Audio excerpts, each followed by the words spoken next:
Quiero invitarlo a que saque su Biblia, por favor, en Hechos capítulo 9. Hechos capítulo 9, donde vamos a continuar con el estudio de Hechos, en la serie en la que estamos, estudiando todo el libro de Hechos. Si usted no tiene Biblia, ya sabe que puede leerla acá, puede verla en la aplicación, y también tenemos atrás unas Biblias que pueden usarlas, pueden ir a traérselas, usarlas para leer. Si alguno no tiene Biblia o se le olvidó la Biblia, si alguno quiere dejársela, también puede dejársela y tiene un costo de solamente 1.500 colones. Entonces, si usted quiere una Biblia, ahí está para usted. Y si usted dice, yo quiero una Biblia, pero no tengo los recursos para comprarla, nos dice y con muchísimo gusto también se la puede llevar, se la regalamos. Entonces, aproveche que ahí están, son versión Reina Valera, están muy bonitas y sáquenle el máximo provecho. ¿Ok? Hoy vamos a hablar de Hechos capítulo 9, del versículo 32 al 43. Del versículo 32 al 43, y nos vamos a encontrar de nuevo con Pedro. Estuvimos las últimas semanas viendo la vida de Pablo y los inicios del ministerio de Pablo. De hecho, hace 15 días vimos la película de Pablo, y hoy Lucas nos lleva de vuelta a Pedro. Lucas nos lleva de vuelta a lo que está sucediendo en la vida de Pedro. Y le llamaba a este mensaje paralíticos y muertos, porque vamos a ver que de esto se trata este texto, de un hombre que estaba enfermo y de una mujer que estaba muerta. Y a partir de ahí inicia o arranca la enseñanza que Lucas nos describe en estas palabras, en este relato, acerca de lo que pasó con Pedro. Vamos a estar enfocándonos en Pedro en las próximas semanas, viendo cosas que ni siquiera Pedro esperaba que sucedieran y que él se va a encontrar en medio de esta historia que va haciendo el Espíritu Santo en la primera iglesia y en los primeros cristianos que nos relata Hechos. Entonces, vamos a leer Hechos capítulo 9, versículo 32 al 43, y vamos a hablar un poquito del poder de Cristo en cuanto a la sanidad y resurrección en la vida diaria. Entonces, acompáñenme a leer. Dice: mientras Pedro viajaba por todas aquellas regiones, vino también a los santos que vivían en Lida. Allí encontró a un hombre llamado Eneas, que había estado postrado en cama por 8 años, porque estaba paralítico. Y Pedro le dijo: Eneas, Jesucristo te sana, levántate y haz tu cama.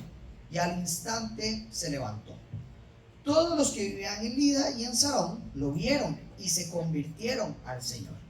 Había entonces en Jope una discípula llamada Tabita, que traducido al griego es Dorcas. Esta mujer era rica en obras buenas y de caridad que hacía continuamente. Y sucedió que en aquellos días se enfermó y murió. Y lavado su cuerpo, lo pusieron en un aposento alto. Como Lida estaba cerca de Jope, los discípulos, al oír que Pedro estaba allí, le enviaron 2 hombres, rogándole: no tarde usted en venir a nosotros.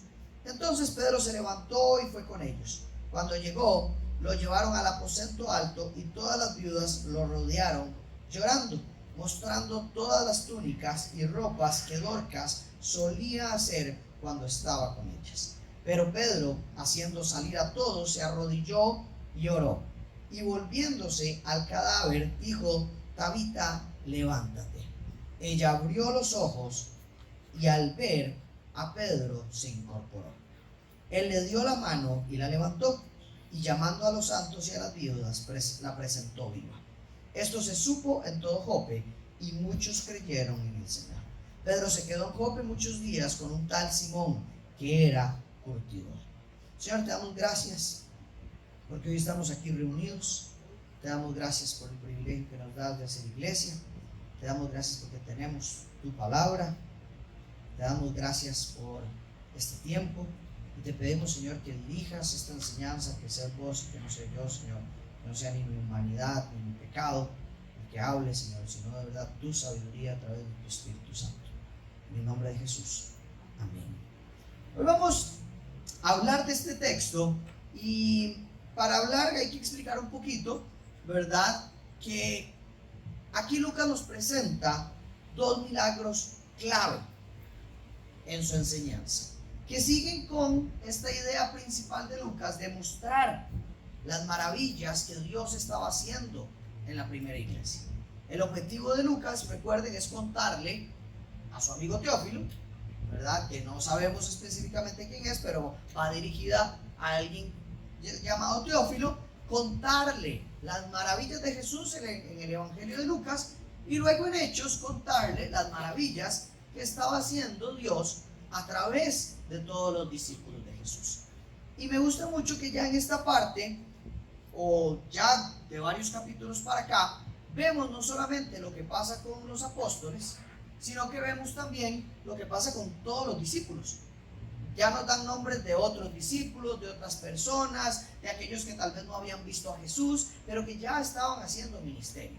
Y nos empieza a contar una historia maravillosa de un montón de personas que estaban en el camino, que seguían a Jesús, que obedecían a Jesús y que estaban dedicando sus vidas, mientras hacían un montón de otras cosas, estaban dedicando sus vidas a presentar a Jesús. Es como si hoy estuviéramos haciendo un relato de lo que cada uno de nosotros hace en su vida mientras va enseñando de Jesús, va haciendo discípulos y va contando a otros de las maravillas de Jesús. Entonces es un relato donde vemos la humanidad de muchos, donde vemos a personas comunes y corrientes viviendo guiados por el Espíritu Santo y Dios haciendo cosas extraordinarias a través de ellos. Y lo primero que vemos nos lo encontramos en los versículos 32 al 35, es la primera parte o la primera porción, y lo que vemos ahí es la historia de Eneas, donde vemos el poder de sanación de parte de Dios, o de sanidad de parte de Dios. Dice: mientras Pedro viajaba por todas aquellas regiones,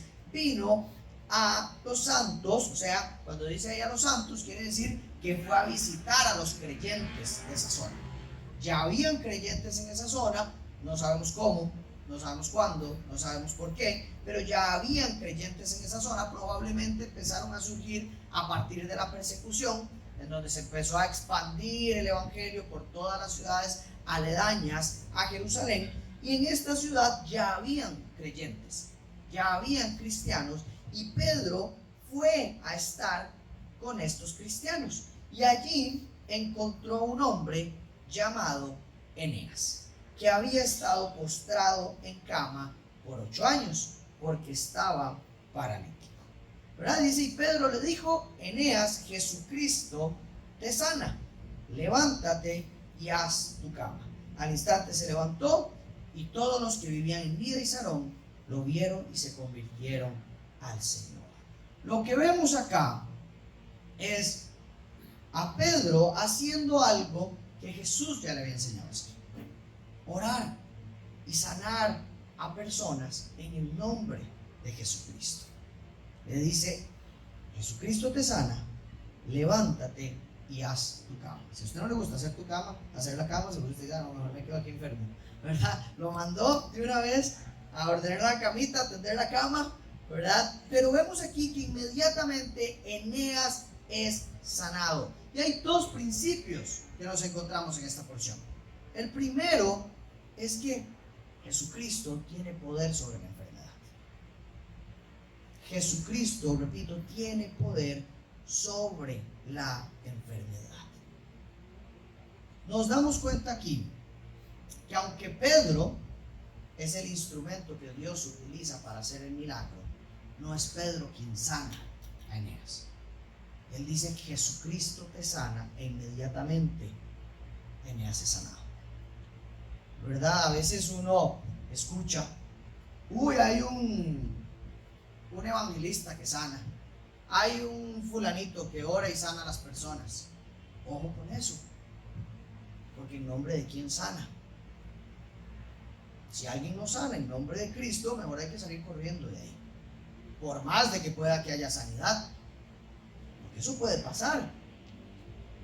Puede que haya sanidad. Si alguien le dice a usted que en nombre de quién sabe quién ora y hay sanidad, y eso puede pasar.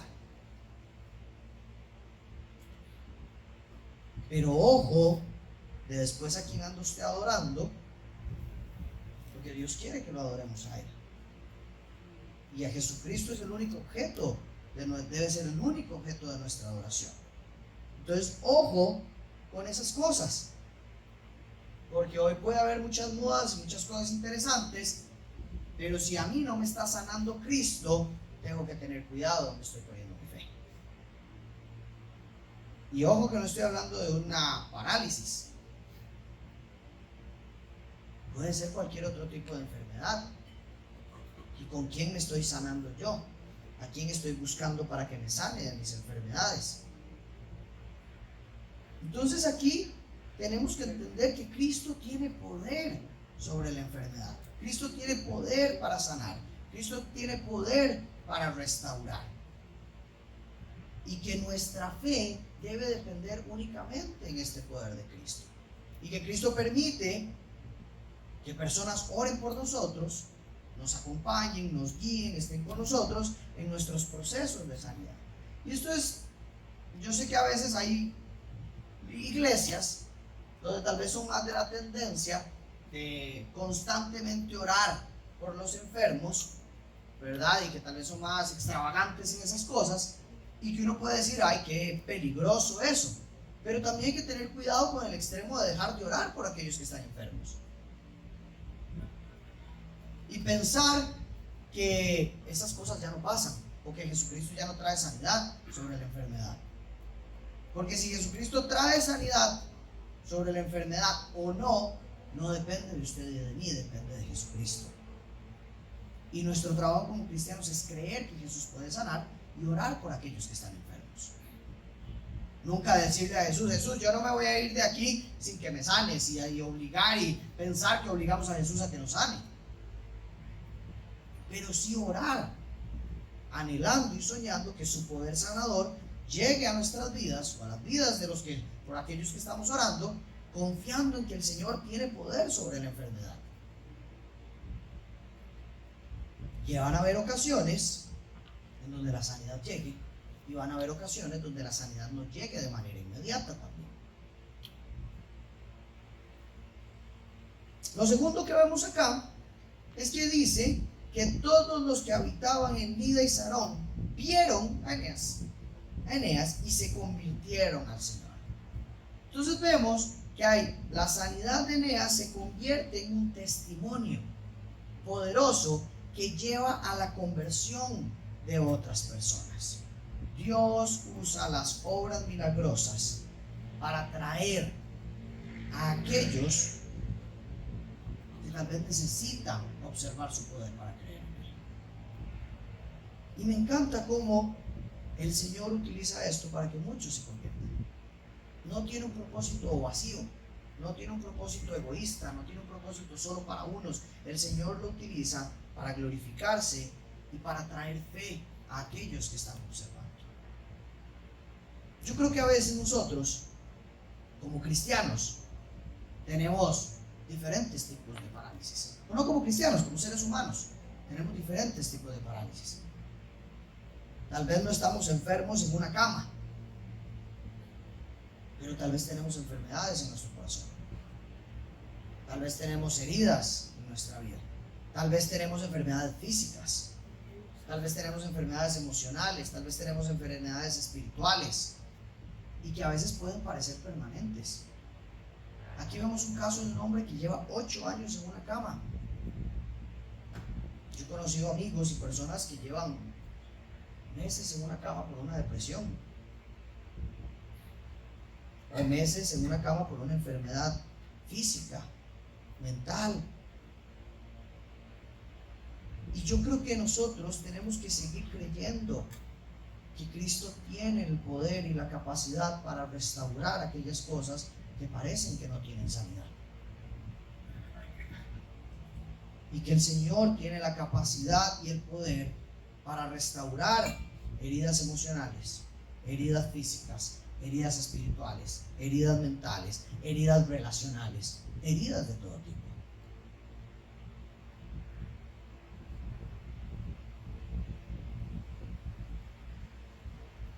y que además esta sanidad que nosotros podemos experimentar en las diferentes áreas se puede convertir en un testimonio poderoso para otras personas y para que otras personas crean en él. Yo a veces tengo un conflicto personal, y el otro día lo compartía con una chica de la iglesia, y mi conflicto personal es: a veces nosotros los cristianos nos cuesta muchísimo saber para qué sirve ser cristiano cuando uno está en una crisis. ¿Para qué sirve? Porque esas luces están fallando, si quieren las apagan. Están como locas. No, eso es culpa de las palomas. Entonces, gracias. Entonces, vamos a encender estas. Gracias. Entonces, les decía que a veces yo digo como, ¿qué hace el cristiano cuando se enferma? ¿Qué hace el cristiano cuando le rompen el corazón? ¿Qué hace el cristiano cuando pierde un trabajo? ¿Qué hace el cristiano cuando pierde un hijo? ¿Qué hace el cristiano cuando tiene una crisis? ¿Cómo el ser cristiano le ayuda en algo? Porque en muchas ocasiones nosotros tenemos esta esperanza futura de la vida eterna y sabemos de dónde venimos y hacia dónde vamos, pero a veces nos cuesta mucho entender cómo el cristianismo, la vida de Jesús en el aquí y en el ahora, también impactan las cosas que nosotros atravesamos. Y a veces a uno le dicen, bueno, cuando usted tiene una crisis de ansiedad, respire. Cuando tiene una crisis de ansiedad, salga a caminar. Cuando tiene una crisis de ansiedad, tómese algo, tómese un tecito. Y uno dice, ok, pero entonces ¿para qué sirve mi fe? Si todos los remedios son cuestiones humanas. Si todos los remedios que escucho no tienen que ver con mi fe, tienen que ver con cuestiones físicas. ¿Qué diferencia hay entonces en ser cristiano y en no ser cristiano en un tiempo de crisis, si para los dos la solución es tomarse un tecito? Y eso me genera un conflicto, porque yo digo, tiene que haber algo más, tenemos que encontrar algo más en Cristo, porque lo hay, Él lo prometió: vengan a mí los que están cansados y agobiados y yo les daré descanso. Bienaventurados los que lloran, bienaventurados los que las pasan mal, bienaventurados los que tienen dificultades, porque yo estaré con ellos, porque yo los cuidaré, porque yo los protegeré, porque descansarán, porque serán sanos. Hay promesas en Cristo. Y entonces, ¿cómo es que nuestra solución es un remedio natural y no ir a los pies de Cristo a encontrar sanidad? ¿Cómo es que la Escritura y las promesas de Cristo no consuelan nuestro corazón? ¿Cómo es que nos cuesta encontrar en el aquí y en el ahora respuestas en Cristo para nuestra sanidad espiritual, nuestra sanidad emocional, nuestra sanidad en medio de las experiencias que nosotros atravesamos?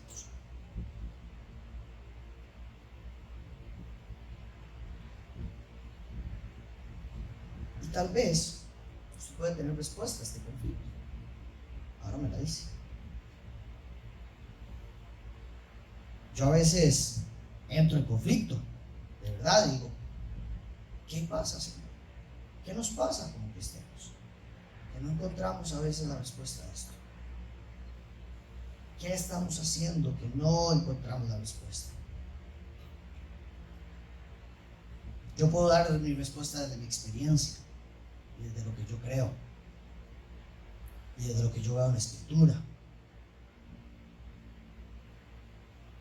Y es que el Señor me invita a poner en Él toda mi esperanza,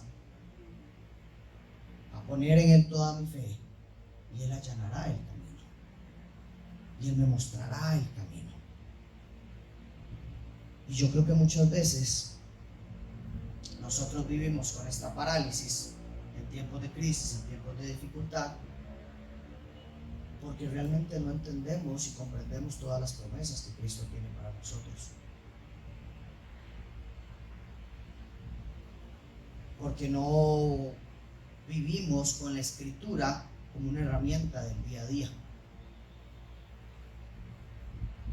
Y no permitimos que el Espíritu Santo crezca en nosotros de forma tal que supla todas estas cuestiones. Porque la palabra dice claramente: el fruto del Espíritu es paz, es mansedumbre, es templanza, es alegría, es gozo, es dominio propio. Son las cosas que uno necesita y son fruto del Espíritu Santo.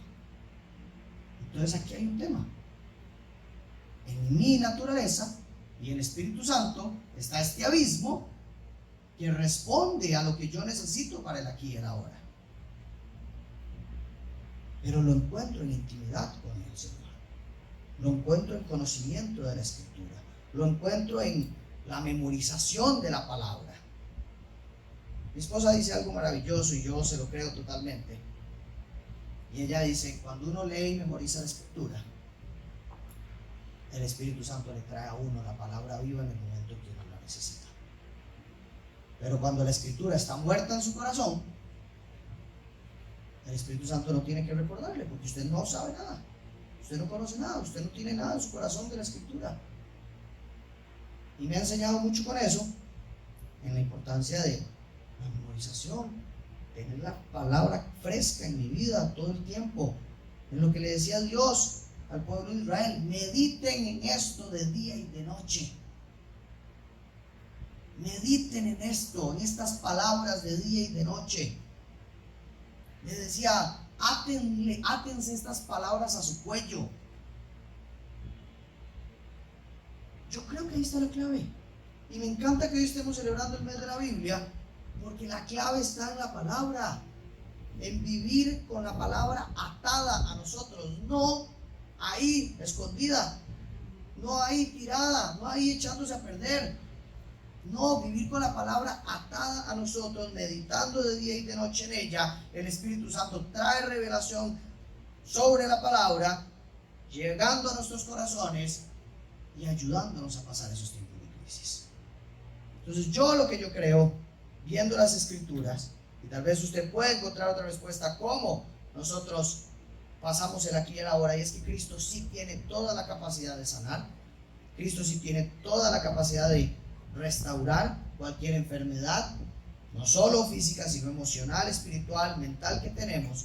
Pero tenemos que buscar su palabra para que ella nos nutra en esos tiempos de dificultad y de crisis, porque si no, no tenemos insumos para ese corazón que necesita tantas cosas.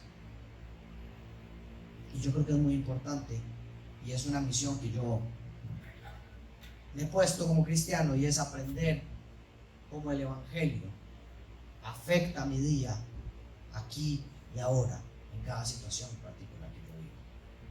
Cuando me peleo con mi esposa, cómo el Evangelio tiene que traer luz. Cuando me peleo con mis hijos, cómo el Evangelio tiene que traer luz. Cuando tengo una situación en el trabajo, cómo el Evangelio trae luz. Porque lo hace. Pero hay que irlo descubriendo de acuerdo a las Escrituras, cuál es el andar en cada una de las situaciones particulares que nosotros tenemos. El Evangelio es mucho más que solo la obra de salvarnos del pecado y llevarnos a la vida eterna. Es mucho más.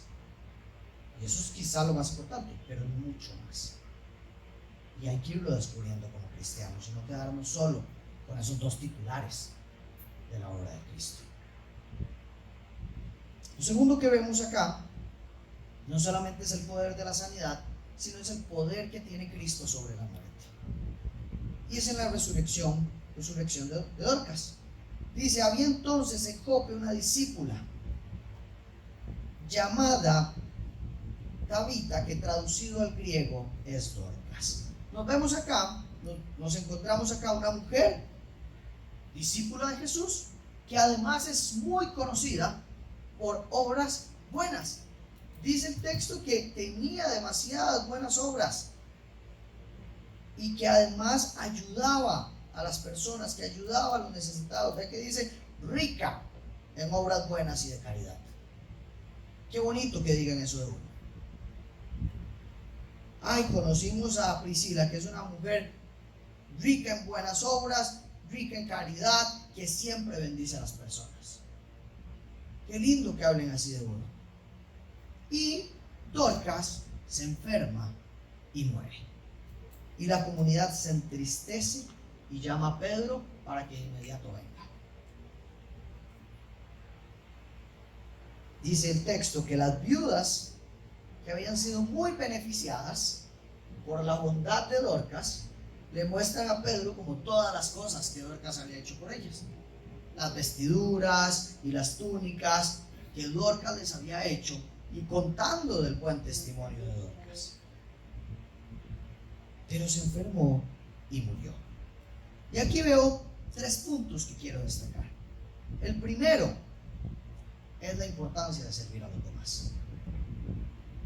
Un discípulo se caracteriza como alguien que sirve a los demás.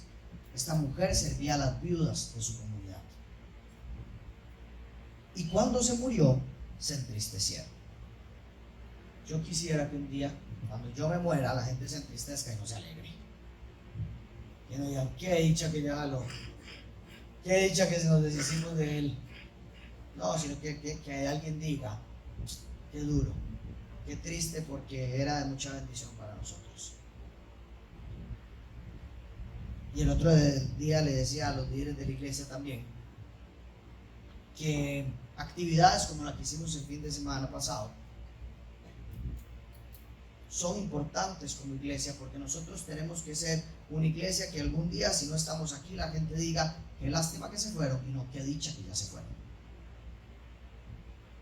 Que si un día estamos en otra comunidad, la comunidad de acá diga, ay, qué lástima, ya no nos hicieron más la fiesta del Día del Niño. Qué lástima porque fue demasiado bonito. Y que haya tristeza porque no estamos ahí, porque somos de bendición para las personas. Por eso es importante que sirvamos. Jesucristo, siendo Dios, vino a servir. Y fue la forma en la que conectó con muchísimas personas. Él pudo haber hecho de cualquier manera, porque era Dios, pero lo hizo a través del servicio. Sirvió a los necesitados, sirvió a los enfermos, sirvió a las viudas, sirvió a los niños, sirvió a sus discípulos, sirvió incluso a sus enemigos. Es fundamental que nosotros tengamos un corazón de servicio, donde no haya que rogarle para que sirva, donde no haya que, donde usted sirva porque lo anhela y lo ama y no porque es una obligación. Servir a Cristo es un privilegio. Imagínense que es que a usted le permitan ser parte del equipo del Dios creador de todo el universo. Eso es demasiado bonito. Es un lujo poder servir al Señor. La vida de Dorcas estaba marcada por un servicio que era necesario en la comunidad en la que ella estaba. Entonces, lo animo a que usted se pregunte cómo usted está sirviendo a su comunidad, cómo usted sirve a sus vecinos, cómo usted sirve a sus compañeros de trabajo, cómo usted sirve en la iglesia, cómo usted sirve en la comunidad en la que Dios lo ha puesto. Si Dorcas, la historia hubiera finalizado ahí, ella ya había dejado un legado. Ella había dejado un legado de servicio en la comunidad de Jope.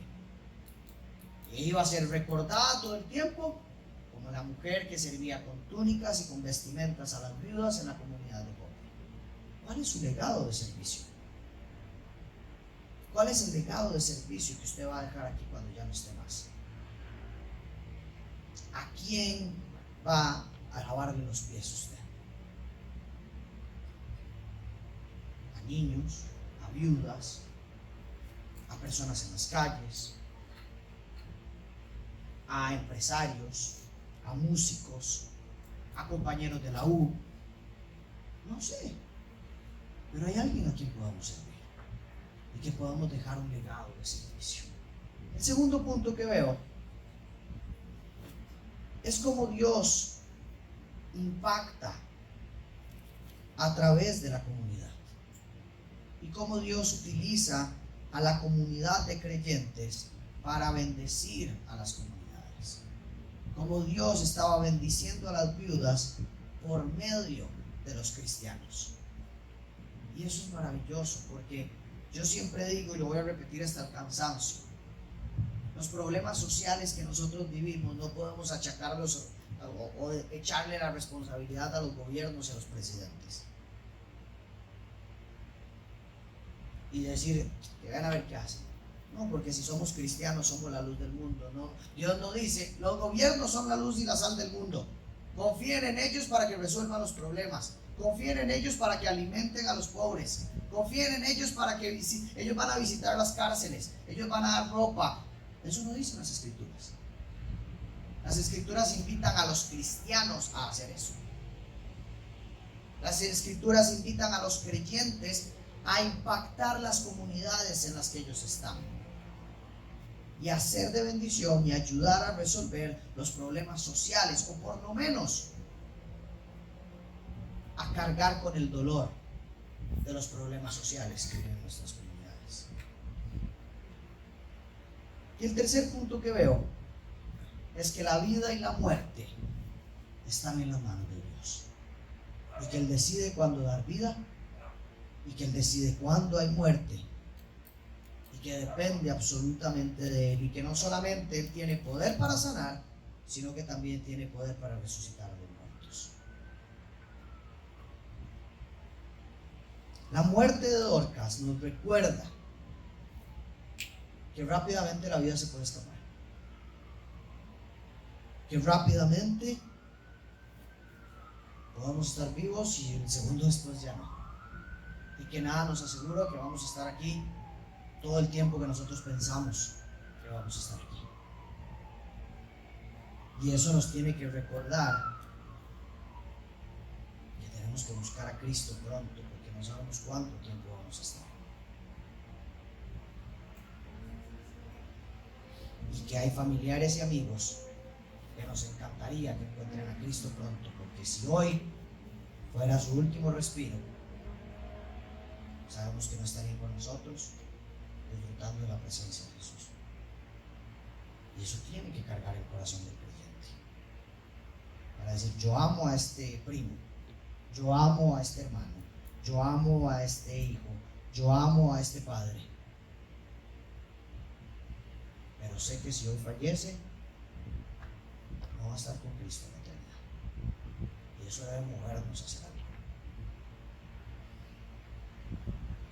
Y lo otro que vemos acá es que a pesar de la fragilidad de la vida, Dios tiene el poder para traer esperanza, incluso en este tipo de circunstancias tan dolorosas. Y que nosotros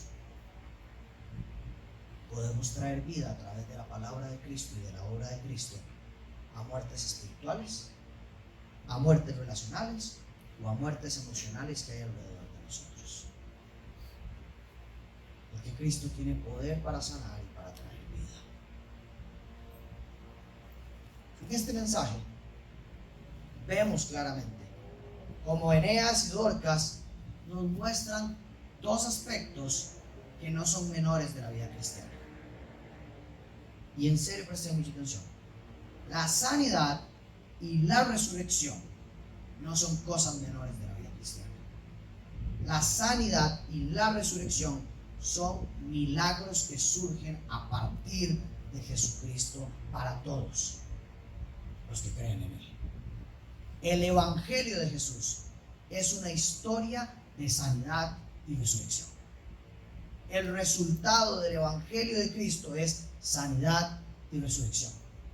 Y estamos en esta historia de sanidad y resurrección en construcción, en proceso, en un día a día donde Jesús va sanando y va trayendo vida. Esta no es una historia del pasado. Jesús sanó, Jesús trajo vida, resucitaron a Dorcas y a Eneas. No se trata de eso. Esa historia es mucho más allá, es la historia continua de Jesús trayendo sanidad y trayendo resurrección hoy en día. Ese es el Evangelio. Nuestra historia en Cristo es una historia de continua sanidad y resurrección. ¿Con qué? Una meta garantizada una meta anhelada, un momento final donde va a haber una sanidad completa y una resurrección completa.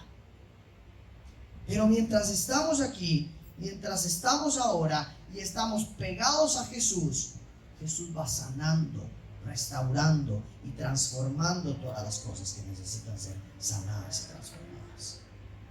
Este es el resultado de creer en Jesús. Dios tiene poder para sanar lo que parece imposible de ser sanado. Y Dios tiene poder de traer vida a lo que parece que no puede estar más muerto. Y esto es maravilloso porque si hoy su matrimonio parece que está muerto, Dios puede restaurarlo. Si hoy su hijo parece que está muerto, Dios puede restaurarlo. Si hoy la relación con sus hijos parece que está muerta, Dios puede restaurarla. Si hoy su corazón parece que está muerto y usted no tiene nada de ganas de vivir, Dios puede restaurarla. Si hoy hay enfermedad física, emocional o mental, Dios puede traer sanidad en su vida. Y tenemos que creer en eso. Tenemos que tener fe en esto. Hoy quiero invitarlos a dos cosas, una invitación y un desafío. Mi invitación es: confíe en que Jesús tiene poder para sanar. Confíe en que Jesús tiene poder para restaurar. Confíe en que Jesús puede resucitar. Quiero animarlo a que usted la próxima vez, cuando esté pasando por una situación difícil, antes de hacer cualquier cosa, ore y busque a Jesús. Antes de tomarse una pastilla, antes de tomarse el té, antes de llamar al psicólogo, antes de hablar con su esposa, busque a Cristo primero.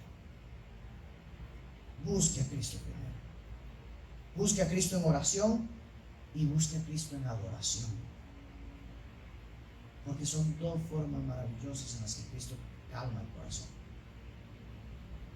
Entonces haga eso primero. Y después hace cualquier otra cosa. Pero no deje a Jesús como el último recurso. Y lo otro es, quiero desafiarlo a vivir una vida como la de Dorcas. Una vida de fe activa en el servicio.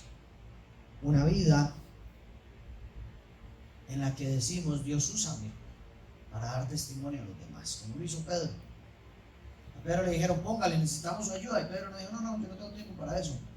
Primero tengo que atender mis situaciones. Pedro fue de inmediato e hizo algo que cualquiera de nosotros hubiera hecho: orar. Dice que Pedro se arrodilló y oró. No hizo otra cosa. Y el Señor decidió que hubiera sanidad. El Señor decidió que hubiera vida. Entonces hagamos esto. Tengamos tiempo para orar. Tengamos tiempo para bendecir. Tengamos tiempo para servir. Tengamos tiempo para orar por aquellos que requieren sanidad. Y confíen en que Cristo puede sanar y puede restaurar. Imagínense qué lindo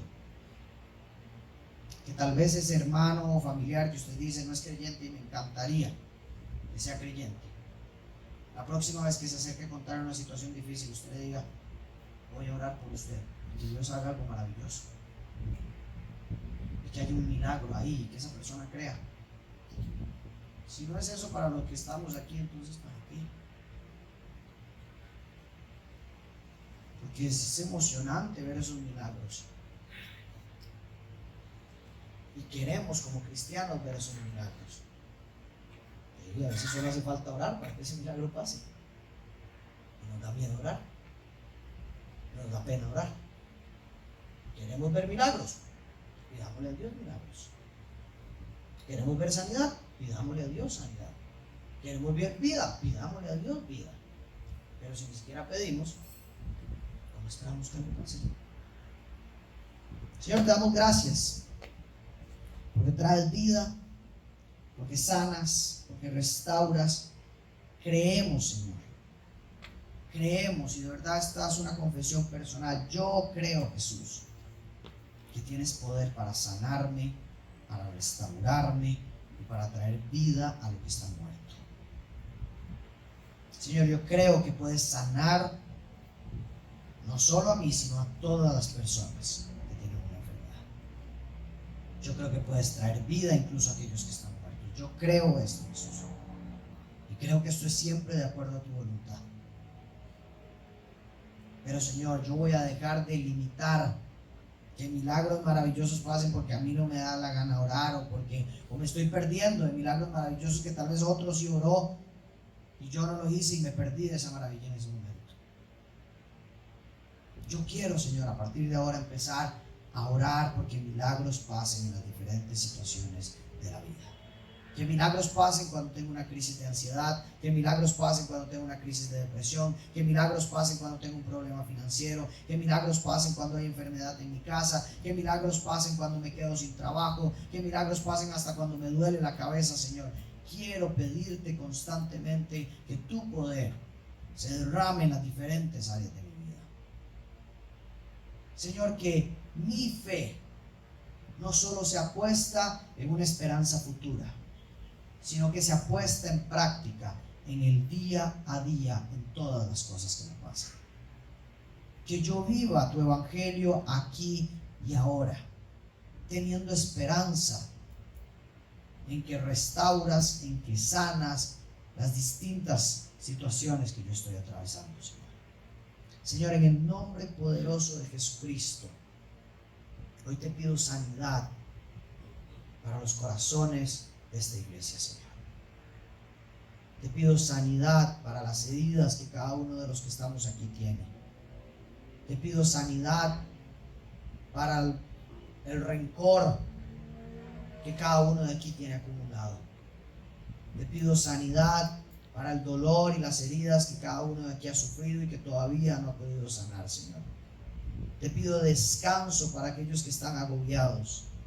Te pido sanidad para los corazones destrozados. Te pido sanidad, Señor, para aquellos que están enfermos, en el nombre de Jesús. Que así como dijo Pedro, Señor, hoy digamos: Jesucristo me sana. Jesucristo te sana. Que veamos milagros pasar, Señor. Señor, te pedimos que traigas vida a las áreas de nuestra vida que están muertas. Si es el servicio a otros, Señor, que revivas esto. Si es el amar a otros, que revivas esto. Si es el tener dominio propio, que revivas esto. Si es el gozo, que revivas eso, Señor. Señor, restaura de acuerdo a tu diseño perfecto todas las cosas que en mi vida están llenas de las consecuencias del pecado, Señor. Todas las cosas, Señor, que están dañadas, restáuralas, Señor. Mi mente, mi corazón, mi cuerpo, mis pensamientos, mis emociones, mis temores, mi fe, mi esperanza, Señor. Restaura y sana, Señor, por favor, todas estas cosas. Necesito, Señor, tu sanidad. Necesito, Señor, tu restauración. Señor, y confiamos en tu gracia para saber que es suficiente, que no necesitamos más que tu gracia, que lo tenemos todo si te tenemos a ti, Jesús. Derrama tu bendición sobre nosotros, Señor. Bendice nuestra semana, bendice nuestros trabajos, bendice nuestras familias, bendice nuestros corazones, bendice nuestras relaciones, bendice a nuestros hijos, bendice a nuestros padres, bendice a nuestros abuelos, tíos, familiares. Trae tu bendición sobre nuestra vida. Que tu rostro no se aparte de nosotros, por favor. En el nombre de Jesús.